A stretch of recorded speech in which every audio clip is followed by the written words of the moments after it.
Okey, başka nəsə lazımdır? Okey, getdi Kənan. Kənan mindin.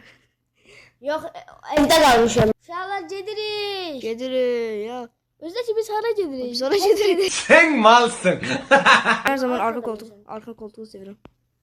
Xeyr ola, ya sən arka koltuqda Şu vaxtı otursan. ben arka koltuğu seviyorum. Ay bir dənə minəm şey eləmədim. Nəysə. Qapı dəqiqə qapısında. Al kırdım. Səni burada buraxıb gedərəm ha, valla deyirəm, gəl.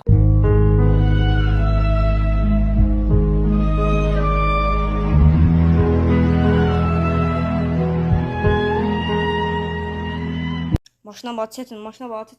Bunları görün. Açlıq gəlir ha mənə Kənan. Yolda bir yerdən. Ay zibil. Sən belə dediyincə mən xəta edirəm. Sağa, sola, sağa. Senin başın bu. Aç karabı.